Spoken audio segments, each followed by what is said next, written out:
ప్రార్థన. పరిశుద్ధుడ, మహోన్నతుడ, కృప కలిగిన తండ్రి, కృపా సత్య సంపూర్ణుడ, మీకు స్తోత్రములు వందనాలు చెల్లిస్తూ ఉంచున్నాము. నైనా మాట్లాడువాడును నేను కాదు తండ్రి, నీవే నాతో మాట్లాడండి. నన్ను బలపరచండి, మమ్మలను మీ ఆత్మచేత నింపండి. వాక్యపు వెలుగులో మమ్మలను నడిపించి స్థిరమైన భక్తి విశ్వాసములను మాకు అనుగ్రహించి నీ నిత్యరాజ్యము కొరకై సిద్ధపరచుమని యేసుక్రీస్తు నామంలో ఈ ప్రార్థన అడిగి వేడుకుంటున్నాము తండ్రి, ఆమేన్.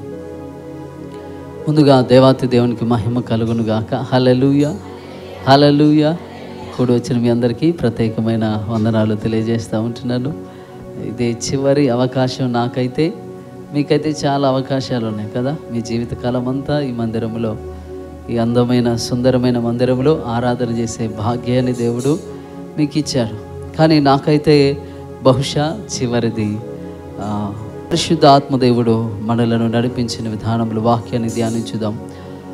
చదువుకున్నటువంటి వాక్య భాగంలో అపోస్తలుల కార్యముల గ్రంథము 16వ అధ్యాయము 6 నుండి 10 వచనాలు మనము చదువుకున్నాం. ఆ వాక్య భాగంలో దేవుని బిడ్డలారా, పౌలు ఆసియాలో వాక్యము చెప్పాలి, ఆసియాలో సువార్త ప్రకటించాలి. ఆసియాలో అంటే ఆయన ప్రయాణము, మిషనరీ ప్రయాణము జరిగిస్తూ, దాదాపుగా ఇది 2వ మిషనరీ ప్రయాణము. ఈ ఆసియా ప్రాంతం అంతటా కూడా సువార్త ప్రకటించాలనేది పౌలు యొక్క ఉద్దేశం. పౌలు యొక్క ఉద్దేశం. దేవుని బిడ్డలారా, ఈ ఆసియాలో సువార్త ప్రకటించి ఏ విధము చేతనైనా ఒక ఆత్మను, ఏ విధము చేతనైనా కొంతమందిని ప్రభు యొక్క రక్షణలోనికి, ప్రభు యొక్క ఆత్మీయ జీవితంలోనికి నడిపించాలన్నది పౌలు యొక్క ఉద్దేశమై ఉన్నది. ఆయన ఈ ఆసియా ప్రాంతం అంతటిని కూడా తన వాక్యము చేత, సువార్త చేత, సువార్త యొక్క వెలుగు చేత, ఎందుకంటే ఆసియా ఖండము, ఆసియా ప్రాంతం అంతా కూడా విగ్రహారాధన చేత నింపబడినటువంటిది. చీకటి చేత, పాపము చేత, అంధకారము చేత బహుగా వారు పాపములో నిండి ఉండి వారు పాపములోనే జీవిస్తూ ఉన్నారు. ఇప్పుడు చీకటిలో ఉన్నటువంటి ప్రజల కొరకు వెలుగును ప్రకటించడానికి, క్రీస్తును ప్రకటించడానికి, మరణములోను, పాపంలోను, రోగంలోను, వ్యాధిలోను, శాపగ్రస్తమైన స్థితిలో ఉన్న ఆ ఆసియా ఖండమును, ఆసియా ప్రాంతమును ప్రభు కొరకు సంపాదించాలి, ప్రభు కొరకు వారిని రక్షించాలన్న ఉద్దేశంతో పౌలు ఆసియా ప్రాంతమునకు వచ్చాడు. ఆసియా ప్రాంతంలోకి వచ్చి సువార్త ప్రకటించాలని ఆయన ఆశపడుతున్నప్పుడు మనము 6వ వచనంలో చూస్తుంటున్నాము. ఆసియాలో వాక్యము చెప్పకూడదని పరిశుద్ధాత్మ వారిని ఆటంకపరిచినందున వారు పుగ్రియా, గలతియా ప్రదేశముల ద్వారా వెళ్ళిరి. మూసియా దగ్గరకు వచ్చి బితునియాకు వెళ్ళుటకు ప్రయత్నము చేసిరి, కానీ యేసు యొక్క ఆత్మ వారిని వెళ్ళనీయలేదు. అంతటా వారు మూసియాను దాటిపోయి త్రోయాకు వచ్చిరి. దేవుని బిడ్డలారా, ఈ పౌలు పరిశుద్ధాత్మ చేత నింపబడినవాడు, పరిశుద్ధాత్మ చేత అభిషేకించబడినవాడు, పరిశుద్ధాత్మ చేత నడిపించబడే వ్యక్తి. ఇప్పుడు ఈ పౌలు యొక్క ఉద్దేశము ఆసియాను అంతటిని కూడా ప్రభు కొరకు సంపాదించాలి, ప్రభు కొరకు రక్షించాలి. అంటే తనను పిలిచినటువంటి దేవుడు ఆయన నామమును భరించడానికి కదా, దేవుని యొక్క నామమును భరించడానికి పౌలు ఒక సాధనముగా, పనిముట్టుగా, పాత్రగా ఉన్నాడు. ఇప్పుడు ఆ పాత్రగా ఉన్నటువంటి ఈ పౌలు దేవుని కొరకు శక్తి వంచన లేకుండా ఆత్మలను సంపాదించడానికి తన ప్రాణమును ఎంత మాత్రము కూడా ప్రియమైనదిగా ఎంచుకోలేదు. ఆయన ఆసియా అంతటా కూడా సువార్త ప్రకటించాలని ఎంతో ఆశతో, ఆత్మయందు అంటే ఎంతో ఆశతో తనకంటూ ఒక ప్రణాళికను ఏర్పాటు చేసుకొని ఆసియా ప్రాంతంలోకి వస్తే 6-7 వచనాలలో పరిశుద్ధాత్మ వారిని ఆటంకపరిచినందున, తర్వాత యేసు యొక్క ఆత్మ వారిని వెళ్ళనివ్వలేదు. ఏంటి దేవుని బిడ్డలారా, మీరు చూడండి, ఇప్పుడు పౌలు ఎవరి పని చేయాలనుకుంటున్నాడు? ఉద్యోగం చేయాలనుకుంటున్నాడా? పనికి వెళ్ళాలనుకుంటున్నాడా? లేకపోతే ఇతరమైనటువంటి లాభకరమైనటువంటిది, ఉపాధికి సంబంధించినటువంటిది, జీవనోపాధికి సంబంధించినది ఏదైనా పని చేయాలని ఆలోచన చేశాడా? మరెందుకు పరిశుద్ధాత్మదేవుడు యేసు యొక్క ఆత్మ వారిని ఆటంకపరుస్తూ ఉంది? ఎందుకు వారిని ఈ ఈ ఆసియాలో వాక్యము చెప్పకూడదని పరిశుద్ధాత్మ దేవుడే పౌలును ఆటంకపరుస్తూ ఉన్నాడు. పని ఎవరిది? దేవుని పనే. ఆయన చేయాలనుకున్న పనంతా కూడా దేవుని పనే. స్వప్రయోజనం ఎంత మాత్రం కూడా ఆయన ఆశించడం లేదు. సొంత పనిని ఏది కూడా ఆయన తలంచడం లేదు. కానీ ఆయన దేవుని పని చేయాలని ఆశపడ్డాడు. కానీ మనుషులు ఆటంకపరచలేదు కదా, శరీరం ఆటంకపరచలేదు, ఆరోగ్యము ఆటంకపరచలేదు, ఇంకా దేని చేత కూడా ఆయన ఆటంకపరచబడలేదు. కానీ దేవుని పనికి దేవాతి దేవుడే ఆటంకంగా ఉన్నాడు. దేవుని ఆత్మ, పరిశుద్ధాత్మ ఆటంకంగా నిలబడ్డాడు. యేసు యొక్క ఆత్మ ఆటంకంగా నిలబడినట్లుగా మనం చూస్తూ ఉంటాం. ఆయన వెళ్ళనివ్వడం లేదు. వారి ప్రయాణాన్ని అంటే సజావుగా సాగనివ్వడం లేదు. వాళ్ళు వెళ్ళాలని, వారు ప్రకటించాలని, వారి ప్రభు కొరకు ఆత్మలను సంపాదించాలని ఎంతో వారు ప్రయాసపడుతున్నారు. కానీ పరిశుద్ధాత్మదేవుడు ఎంత మాత్రం కూడా వారికి వారికి అవకాశం ఇవ్వడానికి ఇష్టపడట్లేదు. కొన్నిసార్లు మనము దేవుని పనిని జరిగిస్తున్నప్పుడు మనుషులు అడ్డు చెప్పకపోవచ్చు, శరీరం అడ్డు చెప్పకపోవచ్చు, లేకపోతే మన యొక్క అనారోగ్య సమస్యలు మనకు ఆటంకంగా నిలబడకపోవచ్చు. కానీ దేవుని పరిచర్యలో కొన్నిసార్లు పరిశుద్ధాత్మ దేవుడే మనలను ఆటంకపరుస్తాడు. కొన్నిసార్లు మనలను ఆయన ముందుకు కొనసాగించనివ్వడు. మనం ప్రార్థన చేసేటప్పుడు పరలోకమందు నీ చిత్తము నెరవేరునట్లు భూమి మీద కూడా నీ చిత్తము నెరవేర్చబడునుగా కానీ ప్రార్థిస్తాం. ఆయన చిత్తం జరగాలని ప్రార్థిస్తాం. యేసుప్రభు కూడా అంటాడు ఆయన ప్రార్థన చేసి, అయ్యా నీ చిత్తమైతే గిన్నెను తొలగించు. నేను ప్రార్థిస్తున్నాను కానీ నీ చిత్తమైతేనే తొలగించు. కానీ నేడు క్రైస్తవులు ఎలా ఉన్నారంటే ఆయన చిత్తం జరగాలని ప్రార్థిస్తున్నాం, కానీ ఆయన చిత్తము జరిగినప్పుడు బాధపడుతున్నాం. ఆయన చిత్తం జరిగినప్పుడు వేదన చెందుతున్నాం. ఆయన చిత్తము జరిగినప్పుడు మనము హృదయంలో నొచ్చుకొని, దేవుడేంటి ఇలా చేశాడు, మేము ఎంత ప్రార్థన చేశాం, మేము ఎంత విజ్ఞాపన చేశాం, ఎన్ని ఉపవాసములు ఉన్నాం, ఎంతగా కన్నీరు విడిచాం, ఎంతగా ఆయన సన్నిధిలో రోదన ధ్వని చేసి అంగలార్చాం, ఎంతగా విసుకక ఆయన సన్నిధిలో ప్రార్థన చేస్తే దేవుడేంటి ఇలా చేశాడు, దేవుడు ఇలా చేయడం మాకు నచ్చలేదు, దేవుడు ఇలా తన చిత్తాన్ని జరిగించడం. ఎంత ప్రార్థన చేసినా కొన్నిసార్లు క్రైస్తవులు దేవుని చిత్తానికి తెలియకుండానే దేవుని చిత్తానికి వ్యతిరేకంగా నిలబడుతూ ఉన్నారు. దేవుని చిత్తానికి విరోధంగా అడ్డుగా నిలబడుతూ ఉన్నారు. దేవుని బిడ్డలారా, మనము ఒక క్రైస్తవుడు దేవుని చిత్తమును దేవుని చిత్తం జరగాలని ఆశపడుతున్న వ్యక్తి ఎవరైనా సరే, ఆ దేవుని చిత్తము నీకు మేలైనా తీసుకుని రావచ్చు, శ్రమ అయినా తీసుకుని రావచ్చు, కష్టమైన తీసుకుని రావచ్చు, నష్టమైన తీసుకుని రావచ్చు. హల్లెలూయా, హల్లెలూయా. నా మాటలు మీకు అర్థమవుతున్నాయా? దేవుని చిత్తము మనకు సంతోషాన్ని ఇవ్వచ్చు, ఆనందాన్ని ఇవ్వచ్చు, సమృద్ధిని ఇవ్వచ్చు, సంతృప్తిని ఇవ్వచ్చు సమాధానమునివ్వచ్చు. ఆయన ఏమైనా దేవుని చిత్తంలో నీవు ఎంత ఆనందాన్నైనా పొందుకోవచ్చు. అంత మాత్రమే. దేవుని చిత్తం మొత్తం సంతోషమే ఉంటుందని కాదు.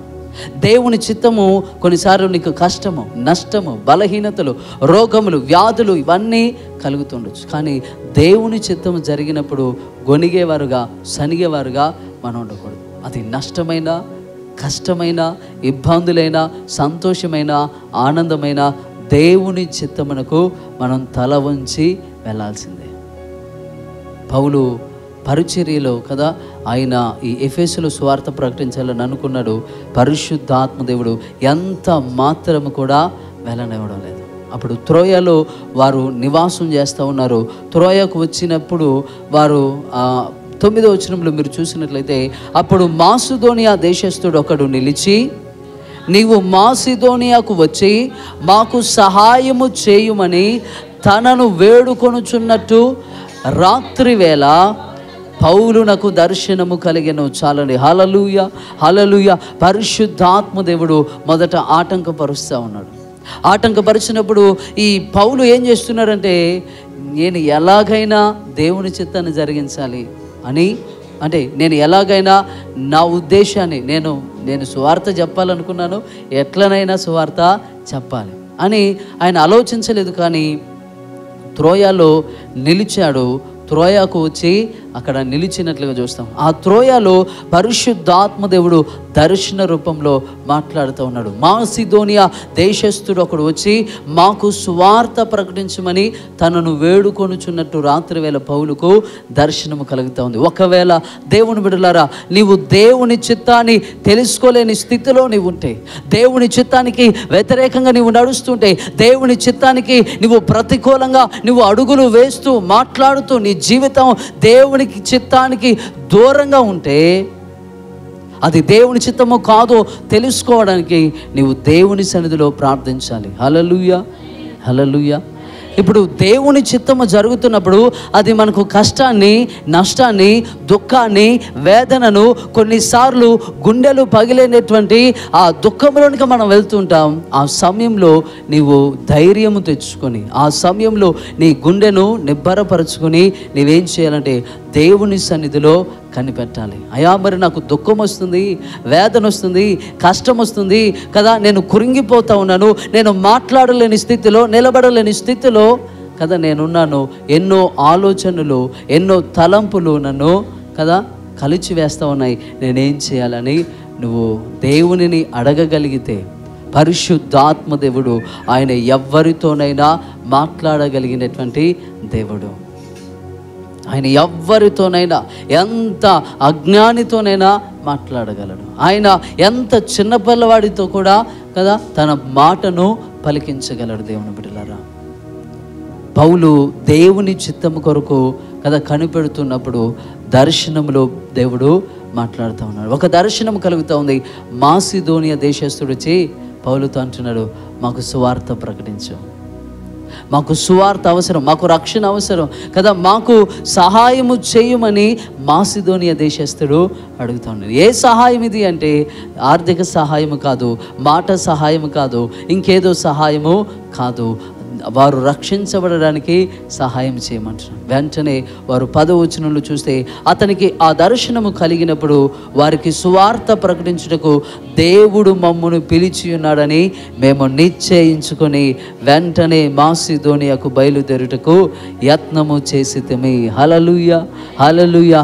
ఎప్పుడైతే దర్శనం కలిగిందో తన ప్రయత్నాలను విడిచిపెట్టాడు, తన ప్రయాసను విడిచిపెట్టాడు, తన తలంపులను విడిచిపెట్టాడు, తన యొక్క ఆలోచనలన్నింటిని విడిచిపెట్టి దేవుడు మమ్మలను మాసిదోనియాకు వెళ్ళమని, ఆయన దేవుడు మమ్మలను పిలుస్తున్నాడని నిశ్చయించుకొని బయలుదేరుతా ఉన్నారు. నిశ్చయించుకొని మాసిదోనియాకు వెళ్తున్నట్లుగా మనం చూస్తూ ఉంటాం. అంటే దేవుని చిత్తాన్ని దర్శనము ద్వారా పొందుకున్నాడు. దేవుని చిత్తము ఎప్పుడైతే ఆ దర్శనం వచ్చిందో వెంటనే నిశ్చయించుకొని బయలుదేరుతాం. ఆ దేవుని చిత్తాన్ని జరిగించడానికి తన్ను తాను కదా అంటే విధేయత చూపించాడు. ఆ దేవుని చిత్తానికి ఆయన లోబడ్డాడు.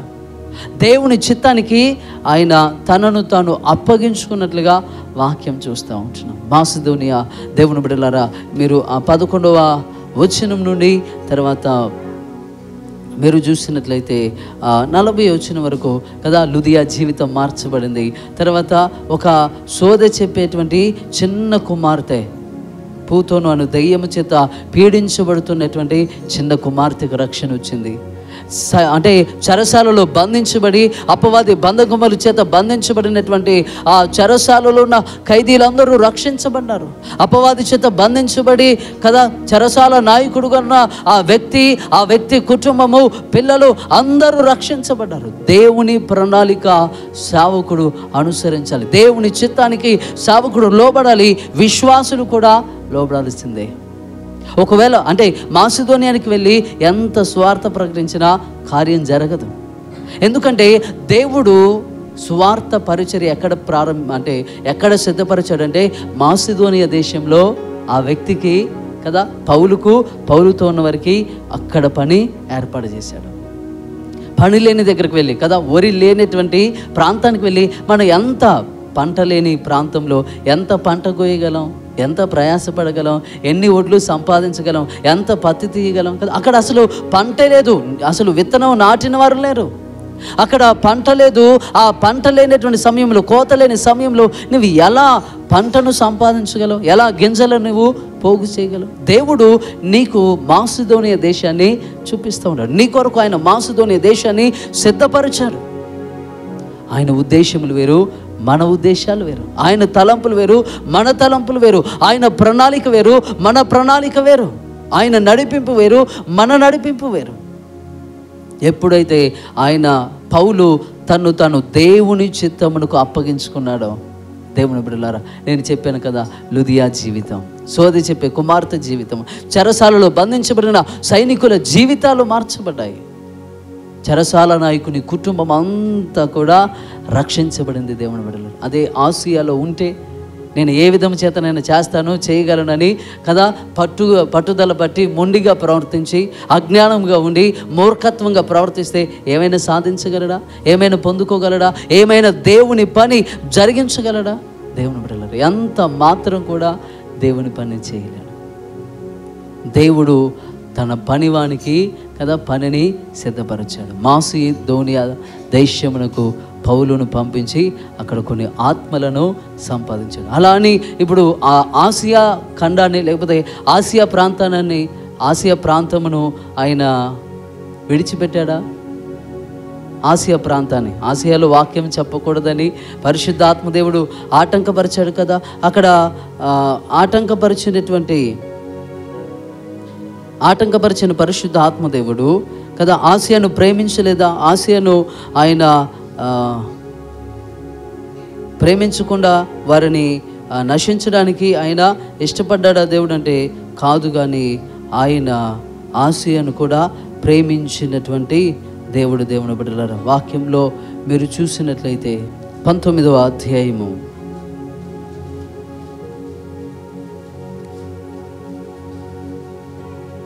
26వ వచనం, అయితే చేతులతో చేయబడినవి దేవతలు కావని ఈ పౌలు చెప్పి ఎఫెసులో మాత్రము కాదు, దాదాపు ఆసియా యందంతటా బహుజనమును ఒప్పించి త్రిప్పి ఉన్న సంగతి మీరు చూచియు వినియు ఉన్నారు. హల్లెలూయా, హల్లెలూయా, హల్లెలూయా. దేవుని బిడ్డలారా, అక్కడ కదా ఆసియాకు వెళ్ళాలంటే దేవుడు ఆటంకపరిచి నువ్వు మాసిదోనియాకు వెళ్ళన్నాడు. ఆ తర్వాత మరలా ఆసియాలో దేవుడు తన కార్యములు జరిగిస్తూ ఉన్నాడు. దెమేత్రి అనే ఒక కంసాలివాడు, విగ్రహ గుళ్ళను చేసేటువంటి ఆ వ్యక్తి ఏం చేస్తున్నాడంటే మన వృత్తి యందు కదా లక్ష్యం తప్పిపోతూ ఉంది. మన దేవతను ఆరాధించేవారు ఎవరు లేరు. ఎందుకంటే పౌలు అనే వ్యక్తి ఆసియాలో మాత్రమే, ఎఫెసులో మాత్రమే కాదు, ఆసియా యందంతటా కూడా చేతితో చేయబడినవి దేవుళ్ళు కావు, చేతితో చేయబడినవి దేవుళ్ళు కానీ దేవతలు కానీ కారు అని ఆయన ఎఫెసులను ఆసియా యందంతటా ప్రకటించాడు. అనేకులను ఏం చేశాడు? త్రిప్పి ఉన్న సంగతి మీరు ఎరుగుదురు కదా. హల్లెలూయా, హల్లెలూయా. ఒప్పించి త్రిప్పి ఉన్న సంగతి మీరు చూచియు విని ఉన్నారు కదా. అన్యజనులు సాక్ష్యం ఇస్తూ ఉన్నారు పౌలు పరిచర్యకు. ఆయన ఒక సమయంలో మాసిదోనియాలో, ఒక సమయంలో ఆసియాలో, ఒక సమయంలో ఎఫెసులో, ఒక సమయంలో తెసలోనికాలో, ఒక సమయంలో దేవుని బిడ్డలారా ఆయన తన పరిచర్య కొరకు తన సేవకుని ఎక్కడైనా వాడుకోగలిగిన దేవుడు. హల్లెలూయా, హల్లెలూయా. ఆయన పరిచర్య కొరకు ఒక వ్యక్తే సాధనము కాదు, ఒక వ్యక్తి మాత్రమే సాధనము కాదు. దేవుని బిడ్డలారా, ఏలియా వెళ్ళాడు, ఎలీషా వచ్చాడు కదా. మోషే వెళ్ళాడు, యెహోషువ వచ్చాడు, పౌలు వెళ్ళాడు, తిమోతి వచ్చాడు, పేతురు వెళ్ళాడు. ఆ పేతురు తర్వాత ఎంతోమంది సేవకులు బయలుదేరారు. ఆయన పరిచర్య ప్రారంభించినది మొదలుకొని ఈ నాటి వరకు కూడా ఎక్కడ కూడా హల్లెలూయా, హల్లెలూయా, ఎక్కడ కూడా ఆయన పరిచర్య ఆగిపోలేదు. ఆయన పరిచర్య ఆగిపోయిందా? హల్లెలూయా, హల్లెలూయా. నా మాటలు వినండి. హల్లెలూయా. ఆయన పరిచర్య ఆగిపోయిందా? తన పొలమును, తన సంఘమును, తాను రక్షించాలనుకున్నటువంటి అన్య జనులను ఆయన విడిచిపెట్టాడా? ఆయన ఎక్కడ ఎవరిని విడిచిపెట్టలేదు. తగిన సమయంలో వారి దగ్గరకు సేవకులను పంపించాడు, ప్రవక్తలను పంపించాడు, అపోస్తలులను పంపించాడు, పరిచారకులను పంపించాడు, ఉపదేశకులను పంపించాడు, బోధకులను పంపించాడు. దేవుని బిడ్డలారా, మీరు చూసినట్లయితే ఎఫెసు పత్రిక, అపోస్తలుడైన పౌలు ఎఫెసీలకు రాసినటువంటి పత్రిక, ఎఫెసుకు రాసినటువంటి పత్రిక 4వ అధ్యాయము 13వ వచనం. పరిశుద్ధులు సంపూర్ణులగునట్లు క్రీస్తు శరీరము క్షేమాభివృద్ధి చెందుటకును పరిచర్య ధర్మము జరిగించుటకును ఆయన కొందరిని అపోస్తలులు గాను, కొందరిని ప్రవక్తలను గాను, కొందరిని సువార్తికులను గాను, కొందరిని కాపరులు గాను, ఉపదేశకులు గాను నియమించెను. చాలండి. హల్లెలూయా, హల్లెలూయా. అక్కడ వ్రాయబడినటువంటి మాట పరిశుద్ధులు సంపూర్ణులగునట్లు కదా, పరిశుద్ధులు సంపూర్ణులగునట్లు క్రీస్తు శరీరము క్షేమాభివృద్ధి చెందుటకు పరిచర్య ధర్మములను జరిగించుటకు ఆయన కొందరిని అపోస్తలులుగా, ప్రవక్తలుగా, సువార్తికులుగా, కాపరులుగా, ఉపదేశకులుగా ఆయన నియమించాడు. హల్లెలూయా, హల్లెలూయా. ఇప్పుడు అపోస్తలులు ఏం చేయాలి? ప్రవక్తలు ఏం చేయాలి? కాపరులు ఏం చేయాలి? బోధకులు ఏం చేయాలి? ఉపదేశకులు ఏం చేయాలంటే ప్రతి ఒక్కరి పని ఏంటంటే సంఘమును అంటే పరిశుద్ధులు పరిపూర్ణులు అవ్వడానికి, సంఘము పరిపూర్ణతలోనికి, ఏ పరిపూర్ణతలోనికి అంటే సమీపించరాని తేజస్సులో ఆయన మాత్రమే నివసించేటువంటి ఆ పరిపూర్ణతలోనికి, ఆ మహిమలోనికి, ఆ తేజస్సులోనికి సంఘము మార్చబడడానికి ఒకరి తర్వాత ఒకరిని తన పని కొరకు పంపిస్తూ ఉన్నాడు. హల్లెలూయా, హల్లెలూయా. మీరు వ్యవసాయాలు చేస్తూ ఉన్నారు కదా, వ్యవసాయం చేస్తున్నటువంటి మీరు కదా, ఒకసారి ట్రాక్టర్ వెనుక విత్తనాలు వెనుక మందులు, విత్తనాలు వెనుక కదా నీళ్లు, విత్తనాల వెనుక కోత కోసేవాళ్ళు వస్తారు ఒకసారి. మరి ఎందుకు రారు? సమయం, ప్రతి దానికి సమయం ఉన్నదని వాక్యం సెలవిస్తూ ఉంది. ఇప్పుడు ఆయన ప్రవక్తలను పంపిస్తున్నాడంటే హెచ్చరించడానికి, గద్దించడానికి. అపోస్తలులను పంపిస్తూ ఉన్నాడంటే వారిని అపోస్తలుల బోధ యందు సంపూర్ణమైనటువంటి క్రీస్తు సారూప్యంలోనికి సంఘాన్ని మార్చడానికి. కాపరులు కాపరత్వం చేస్తూ గొర్రెలు తొలగిపోకుండా, గొర్రెలకు ఉన్నటువంటి బలహీనతలను సరిచేస్తూ వాటిని బలపరుస్తూ నడిపించడం. చాలా ఉన్నాయి ఇంకా చెప్పడానికి. కానీ దేవుని బిడ్డలారా, ఏ సేవకుడు వచ్చినా దేవుడు ఆయనను ఒక ప్రవక్తగానో, ఒక అపోస్తలుడుగానో, ఒక కాపరిగానో, లేకపోతే ఉపదేశకుడుగానో, బోధకుడుగానో పిలుస్తాడు. పిలువబడిన వ్యక్తి తన పిలుపును బట్టి ప్రసంగిస్తాడు, తన పిలుపును బట్టి భారం కలిగి ఉంటాడు, తన పిలుపును బట్టి దేవుని పరిచర్య తనకివ్వబడిన కదా, మీరు ఇలా చేయండి అయ్యా, మీరు ఈ వాక్యం చెప్పండి అయ్యా, మీరు ఇట్లా గద్దించి చెప్పండి అయ్యా. నేను ఈ మధ్య ఒక దగ్గర ఆల్ నైట్కి వెళ్ళాను. బాగా చెప్పారయ్యా వాక్యం, కాకపోతే పాటలు పాడితే బాగుండేది. ఇక ఆ మాత్రం నువ్వు నాకు చెప్పడం ఎందుకు, నువ్వే వచ్చి 4 ముక్కలు మాటలు చెప్పి 4 పాటలు పాడితే అవుతుంది కదా. ఒక ప్రసంగం ఇలా ఉండాలని నువ్వెవరు చెప్పడానికి? ఒక ప్రార్థన ఇలా ఉండాలని నువ్వెవరు చెప్పడానికి? ఒక ఆరాధన ఇలా చేయాలని నువ్వెవరు చెప్పడానికి? పిలువబడినటువంటి దేవుడు, పిలిచినటువంటి దేవుడు పిలువబడిన వ్యక్తికి ఆయన తన పనిని అప్పగిస్తూ ఉన్నాడు. పౌలు చేసినట్లు పేతురు చేయలేదు, పేతురు చేసినట్లు శీల చేయలేదు, శీల చేసినట్టు యోహాను చేయలేదు.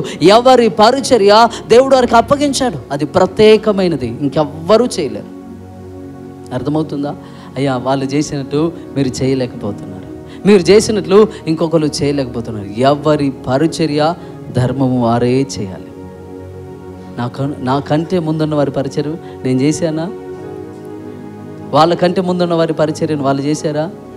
ఎవరి పరిచర్య ధర్మం వారిదే. ఇప్పుడు మీరు అన్నదమ్ములు లేకపోతే అక్క చెల్లెలు ఉన్నారనుకుందాం కదా, మీ అక్కలాగా మీరు ఉన్నారా? మీలాగా మీ చెల్లి ఉందా? ఏంటి, ఒక తల్లి ఒక తండ్రి కదా, ఎందుకు మనం అలా లేం?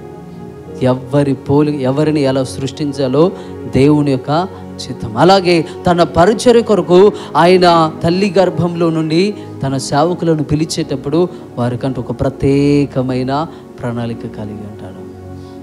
పౌలు అంటాడు గలతీయులకు రాసిన పత్రికలో, నేను త్వరగా ముగిస్తాను, సమయం లేదు కాబట్టి, 2వ అధ్యాయం గలతీయులకు రాసిన పత్రిక 2వ అధ్యాయం 7వ వచనం. అయితే సున్నతి పొందిన వారికి బోధించుటకై సువార్త పేతురుకు ఎలాగూ అప్పగింపబడినో అలాగూ సున్నతి పొందని వారికి బోధించుటకై నాకు అప్పగింపబడినని వారు చూచినప్పుడు, అనగా సున్నతి పొందిన వారికి అపోస్తలుడవుటకు పేతురునకు సామర్థ్యము కలుగజేసిన వాడే అన్యజనులకు అపోస్తలుడనగుటకు నాకును సామర్థ్యము కలుగజేసెను. చాలని. హల్లెలూయా, హల్లెలూయా. ఇప్పుడు పేతురు ఎవరు? అపోస్తలుడు. పౌలెవరు? అపోస్తలుడు. పేతురేమో ఇశ్రాయేలీలకు అపోస్తలుడు, పౌలేమో అన్యజనులకు అపోస్తలుడు. అందరూ అయ్యగారులే, అందరూ సేవకులే. కానీ దేవుడు వారికి ఇచ్చిన పరిచర్య, వారిని పిలిచేటప్పుడే, తల్లి గర్భంలో నుండి పేరు పెట్టి పిలిచేటప్పుడే వారికి ఒక పరిచర్య నియమాన్ని సృష్టించాడు. ఆ నియమంలో ఒకవేళ తెలుసుకోగలిగిన వ్యక్తి ఆ నియమ ప్రకారమే పరిచర్య చేస్తారు. అయ్యో మీరు వారిలాగా చేయట్లేదు, వారు మీలాగా చేయట్లేదు అంటే వాళ్ళు వీళ్ళు ఒకటి కాదు. ఇది పరిచర్య ధర్మము, పరిచర్య కొరకు దేవుడు ఏర్పాటు చేసుకున్న పద్ధతి విధానము. వాక్యం వింటున్న మనందరం కూడా పౌలు తన పరిచర్యలో కదా దేవుని చిత్తమునకు లోబడి వెళ్ళాడు. దేవుని చిత్తానికి తను అప్పగించుకున్నాడు కదా. మాసిదోనియా వెళ్ళాడు. అయ్యా మరి అక్కడ పిలిచాడు కదా, మాకు వచ్చి సహాయం చేయని దర్శనంలో అన్నాడు. ఇప్పుడు మాసిదోనియాకి వెళ్ళినప్పుడు సుఖపడ్డా? లేదు. ఆయనను కొట్టి చెరసాలకు అప్పగించారు. ఇప్పుడు దేవుని చిత్తానికి లోబడినప్పుడు సంతోషమే వస్తుందా? ఆనందమే వస్తుందా? సంతోషమే రావచ్చు, బాధే, శ్రమ రావచ్చు. ఏది వచ్చినా ఆ దేవుని చిత్తమునకు తల వంచిన వాడు ఉన్నతమైన బహుమానాన్ని పొందుతాడు. హల్లెలూయా, హల్లెలూయా. మీరైనా నేనైనా ఎవరైనా సరే ఆయన చిత్తము నెరవేర్చగలిగితే, ఆయన చిత్తం వలన నష్టం వచ్చినా, కష్టం వచ్చినా, లాభం వచ్చినా ఆయన చిత్తం ఇదే, దీనికి నేను లోబడతాను, కట్టుబడి ఉంటాను అని మనము తీర్మానం చేసుకొని ఆయన చిత్త ప్రకారంగా జీవిస్తే దేవుడు తప్పకుండా మనలను దీవిస్తాడు. నా పరిచర్యలో అంటే ట్రాన్స్ఫర్ విషయంలో నేను జమలాపురంలో ఉన్న ట్రాన్స్ఫర్ లెటర్ నాకు 5 గంటలకు, సాయంత్రం 4:56 లెటర్ వచ్చేసింది. నేను ఇంటికి వచ్చిన తర్వాత అమ్మగారికి చెప్తే అమ్మగారు ఒక మాట అన్నారు. నేను అన్నాను, దైవ చిత్తమునకు ఒక్క అడుగు అటు కానీ ఒక్క అడుగు ఇటు కానీ వేసేది లేదు. మరి సంఘం వెళ్తానన్నారు, వెళ్తే వెళ్ళనివ్వు, వాళ్ళు వెళ్తే వాళ్ళు వెళ్తారు. దేవుడు తన చిత్తాన్ని జరిగిస్తాడు. మాసిదోనియాకు వెళ్ళమని ప్రభు చెప్తా ఉన్నాడు. నాకైతే తెలీదు. నేను మీ పక్షంగా అంటే నా పక్షంగా నేను మిమ్మల్ని అడగగలిగిన ఏదైనా సహాయం ఉంది అంటే మీ ప్రార్థన నాకు కావాలి. కనీసం రోజుకు ఒక 5 నిమిషాలైనా నా కొరకు, నా పరిచర్య కొరకు ప్రార్థన చేయండి. నేను ప్రసంగంలో చక్కని మాటలు ఉపయోగించడం నాకు రాదు. చాలామంది అన్నారు మంచి పదజాలాన్ని వాడి ప్రసంగం చేయన్నారు. నాకు ఆ పదజాలం నాకు రాదు. పరిశుద్ధాత్మ దేవుడు నన్ను ఎలా నడిపిస్తే అలానే. నేను కూడా ఇప్పుడు ఈ వాక్యం ఏమీ సిద్ధపడలేదు, ఇక్కడికి వచ్చాను. ప్రభువా నేనేం చెప్పాలి? ఆ వాక్యం చదివిందే కానీ అంత బైబిల్ అంతా కూడా తెల్ల పేపర్లాగా ఉంది. ఆ వాక్యం ఒక్కటే నాకు కనబడతా ఉంది. ప్రభు వాక్యం ద్వారా నాతో మాట్లాడాడు. మీ నుండి నేను కోరుకునే ఒకే ఒక సహాయం, మీ అనుదిన ప్రార్థనలో పరిచర్య కొరకు ప్రార్థన చేయండి. నేను కుడికి కానీ ఎడమకు కానీ అది ఏదేమైనా సరే పరిచర్యలో వెనుతిరగనటువంటి పరిచర్య జరిగించాలి. నాతో ఉన్న నా స్నేహితులకు, మంచి ఆత్మ సంబంధులకు నేను చెప్పే మాట ఏంటంటే, నేను మంచి పరిచర్య చేయాలి. ఇంకా నేనేం చెప్పను వాళ్ళకు, ఇలా ఉంది అలా ఉంది, సంఘం ఇలా ఉంది, మంచిది చెడ్డదు, నాకేం అవసరం లేదు. అక్కడికి వెళ్తానని చెప్పగలమా? దేవుడు ఎక్కడికి నడిపిస్తే అక్కడికి. ఇంకా నేను వెళ్ళి చూసేది ఏంటి? ఆయన చూసే నన్ను పంపిస్తూ ఉన్నాడు. హల్లెలూయా. ఆయన చూశాడు, ఆ ఇల్లు చూశాడు, ఆ వాతావరణం చూశాడు, ఆ సంఘాన్ని చూశాడు, అన్నీ చూసే నువ్వు తొడేళ్ళ మధ్యకు వెళ్ళు అని ఇక్కడికి ఎలా పంపించాడో అక్కడికి కూడా అలాగే పంపిస్తున్నాడు. హల్లెలూయా, హల్లెలూయా. నేను కూడా ఇక్కడ చూసి, మీరు కూడా నా మొదటి ప్రసంగంలో చెప్పాను, తండ్రి గారు నన్ను ఉంచినంత కాలం ఇక్కడ ఉంటా. నేను వెళ్తానని, నాకు నేనుగా వెళ్తానని మీరు ఎప్పుడు కలలో కూడా ఇల్లును చూసి భయపడి పారిపోయే వ్యక్తిని కాదు అని నేను మీకు తెలియజేశాను. ఎక్కడైనా సరే, ఎప్పుడైనా సరే పరిచర్య కొరకు నేను సిద్ధంగా ఉన్నాను. నాకు మీరు చేయవలసిన ఒకే ఒక సహాయము, మీ ప్రార్థన నాకు కావాలి, అంతే. మీ వెండినైనను మీ బంగారంనైనను నేను ఆశించి తినని పౌలు అడుగుతున్నాడు కదా. నేను కూడా అంతే. నేను ఎప్పుడు కూడా మీ డబ్బు నేను ఆశించలేదు. మీరు క్రమంగా ఉండాలని ఆశపడ్డాను. అదంతా అంటే మీ ఆత్మ సంబంధమైన క్రమశిక్షణ నేను ఆశపడ్డాను. మీరు ఆత్మ సంబంధులుగా జీవించాలని నేను ఎంతో ఎంతో ఎంతో కోరుకున్నాను. దాని కొరకు అహర్నిశలు నేను ప్రయాసపడ్డాను. ఒక్కటి మాత్రం చెప్పగలను, నా శక్తికి మించి, నా బలమునకు మించి, నా యోగ్యతకు మించి నేను అన్నీ చేశానని నేను అనుకుంటున్నాను. కాబట్టి ఈ పరిచర్యలో మీరు నాతో కూడా పాలిభాగస్తులు కండి కదా. యుద్ధం చేసేవారికి ఎంత లాభం వస్తుందో యుద్ధ సామాగ్రి దగ్గర కాపులో ఉన్న వ్యక్తికి కూడా అంతే. ఇప్పుడు దొంగతనం చేసిన వ్యక్తి దొరికింది అనుకోండి, ఆయనకి ఎంత శిక్షో ఆ దొంగతనం చేయడానికి బయట కాపులో ఉన్న వ్యక్తికి కూడా. కాబట్టి పరిచర్య చేస్తున్న నాకెంత ప్రతిఫలమో, పరిచర్య కొరకు ప్రార్థిస్తున్న మీకు కూడా అంతే ప్రతిఫలాన్ని ఇస్తాడు. నా కొరకు ప్రత్యేకంగా అమ్మగారు, తర్వాత పిల్లల కొరకు ప్రార్థన చేయండి. అమ్మగారు ఈ పరిచర్యలో ఎంతగానో సహకరించారు. వారి సహకారం ఎప్పటికీ మరిచిపోయినటువంటిది. నిజంగా నా స్నేహితులు నాతో అనే మాట ఏంటంటే, ఒక భారీగా మాత్రమే కాదు, ఆమె సేవ పరిచర్యలో నాకు భారీగా కాదు, ఆయన తన పరిచర్యకు నన్ను ఎలా పిలిచాడో తల్లి గర్భంలో నుండి తనను కూడా అలాగే పిలిచాడు. నేను ఎప్పుడు ఇది చేద్దాం అది చేద్దామని, నాకంటే ముందుగానే డ్యాన్సులైనా లేకపోతే కోలాటాలైనా లేకపోతే సండే స్కూల్ అయినా ప్రతిదీ తను పరిచర్యలో వాడబడాలని ఆశ. కొలిన అన్ని విషయాల్లో శక్తికి మించి చేశానని అయితే నేను చెప్పగలను. నా శక్తికి మించి నేను చేశాను. దయచేసి అంత పెద్ద సంఘంలో పరిచర్య చేయడానికి నాకు మీ సహాయం, మీ సపోర్టు, మీ ప్రార్థన నాకు కావాలి. తప్పకుండా మీ అనుదిన ప్రార్థనలో నా కొరకు, నా కుటుంబం కొరకు ప్రార్థన చేయాలని ప్రభు పేరిట మనవి చేస్తూ ఉంటున్నాను. మీకు ఇచ్చే ఒకే ఒక సూచన, ఒక ఆలోచన ఏంటంటే, దేవుని చిత్తమునకు లోబడండి.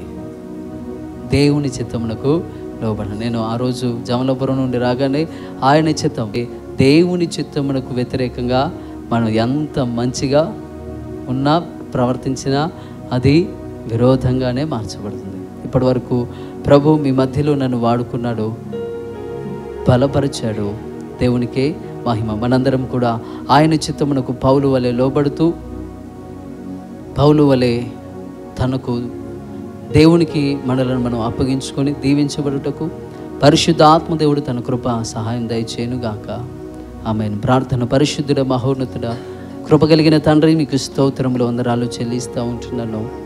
ఈ శుక్రవారపు ఆరాధనలో చివరి మాటలుగా నాతో మీరుండి నన్ను బలపరిచిన తండ్రి, మీకు స్తోత్రాలు. ఇంకను మీ ఆత్మీయ సంబంధమైనటువంటి అనేకమైన సంగతులు మాకు బోధించండి, బలపరచండి నైనా. అయ్యా, నేను వెళ్తున్నానంటే ఈ సంఘము పడిపోతుందనో లేకపోతే ఇంకెవరు నడిపించలేరో అని కాదు, కానీ అయ్యా, పిలిచిన దేవుడవు, నమ్మకమైన దేవుడవు తండ్రి. పనివాడు బలహీనుడైతే ఏ యజమానుడు కూడా తన బలము పండదు. ఇక ఆ యజమానుడు అయాదుగో కృంగిపోడయ్యా. ఆ యజమానుడు పనివాడిని బలపరిచి పనివాడితో కలిసి పరిచర్య అంటే ఆ పని చేస్తూ తన పొలమంతా కూడా చక్కగా పండాలని ఆశపడతాడు. అయ్యా, సేవకుడు ఒక్కడే కాదు, సేవకునితో పాటుగా నీవున్నావు. అందుకే సంఘము విస్తరించింది, అందుకే సంఘము వర్ధిల్లింది, అందుకే సంఘము ఆశీర్వదించబడింది ప్రభా. ఇంకను రాబోతున్న సేవకులకు అయా వీరు బిడలు సహకరిస్తూ అధ్యక్ష మండలమునకు వారి అధికారమునకు లోబడుతూ ప్రభా నీ పరిచర్యలో బలా నమ్మకమైన మంచి దాసులుగా పనిచేయి కృపను దయచేయమని ప్రార్థిస్తూ ఉంటున్నాను. వినిన వాక్యమును వారి జీవితంలో ఆయా ఫలింపొచ్చండి. ఎన్ని కష్టములు వచ్చినా ఆయన చిత్తానికి తల ఉంచుటకు అయాదుగు వారికి నేర్పించి మహిమ ఘనత ప్రభావములు మీరు పొందుకోమని యేసుక్రీస్తు నామంలో ఈ ప్రార్థన అడిగి వేడుకుంటున్నాము తండ్రి. ఆమేన్.